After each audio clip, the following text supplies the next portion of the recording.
നമസ്കാരം, ഫിലിമി ബീറ്റ് മലയാളത്തിലേക്ക് സ്വാഗതം. മലയാളി പ്രേക്ഷകരുടെ ഇടയിൽ ഏറ്റവും കൂടുതൽ ആരാധകരുള്ള താരമാണ് സണ്ണി ലിയോൺ.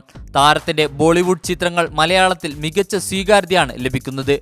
വൈശാഖ് സംവിധാനം ചെയ്ത മമ്മൂട്ടി ചിത്രമായ മധുർ രാജയിലൂടെ സണ്ണി ലിയോൺ മലയാളത്തിൽ അരങ്ങേറ്റം കുറിച്ചിരിക്കുകയാണ്. മമ്മൂക്കയ്ക്കൊപ്പമായിരുന്നു താരത്തിന്റെ ആദ്യ ചുവടുവെപ്പ്. ഇപ്പോഴത്തെ മമ്മൂക്കയ്ക്കൊപ്പമുള്ള ചിത്രം പങ്കുവച്ചിരിക്കുകയാണ് താരം. തന്റെ സോഷ്യൽ മീഡിയ പേജിലൂടെയാണ് സണ്ണി ലിയോൺ ചിത്രം പങ്കുവച്ചിരിക്കുന്നത്. പോസ്റ്റിൽ താരത്തിനോടുള്ള നന്ദിയും സണ്ണി ലിയോൺ അറിയിച്ചിട്ടുണ്ട്. മമ്മൂട്ടിക്കും മധുരരാജയിലെ തന്റെ പ്രകടനം കണ്ട് അഭിനന്ദിച്ച എല്ലാവർക്കും നന്ദി എന്നാണ് ചിത്രത്തിനൊപ്പം താരം കുറിച്ചത്. മധുരരാജയിൽ ഒരു ഐറ്റം നമ്പറിലാണ് സണ്ണി പ്രത്യക്ഷപ്പെട്ടത്. ഈ ഗാനം തിയേറ്ററുകളിൽ പ്രേക്ഷകരെ ഇളക്കി മറിച്ചിരുന്നു. ചിത്രത്തിലെ ഈ ഗാനത്തിനു വേണ്ടി പ്രേക്ഷകർ ആകാംക്ഷയോടെ കാത്തിരിപ്പിലാണ്. തിയേറ്ററുകളിൽ ഈ ഗാനത്തോടൊപ്പം ചുവടുവയ്ക്കുന്ന ആരാധകരുടെ വീഡിയോ സണ്ണി ലിയോൺ പങ്കുവച്ചിരുന്നു. സ്നേഹം എന്ന തലക്കെട്ടോടെയായിരുന്നു വീഡിയോ പങ്കുവച്ചത്.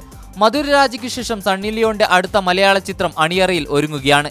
രംഗീല എന്നാണ് ചിത്രത്തിന്റെ പേര്. ഒരു സിനിമാ നടിയുടെ റോളിലാണ് താരം ചിത്രത്തിൽ പ്രത്യക്ഷപ്പെടുന്നത്. എന്തായാലും പോസ്റ്റ് ഇപ്പോൾ സോഷ്യൽ മീഡിയയിൽ വൈറലായി മാറിയിരിക്കുകയാണ്. കൂടുതൽ സിനിമാ ലോകത്തെ വാർത്തകൾക്കും വിശേഷങ്ങൾക്കുമായി ഫിലിമി ബീറ്റ് മലയാളം സന്ദർശിക്കൂ.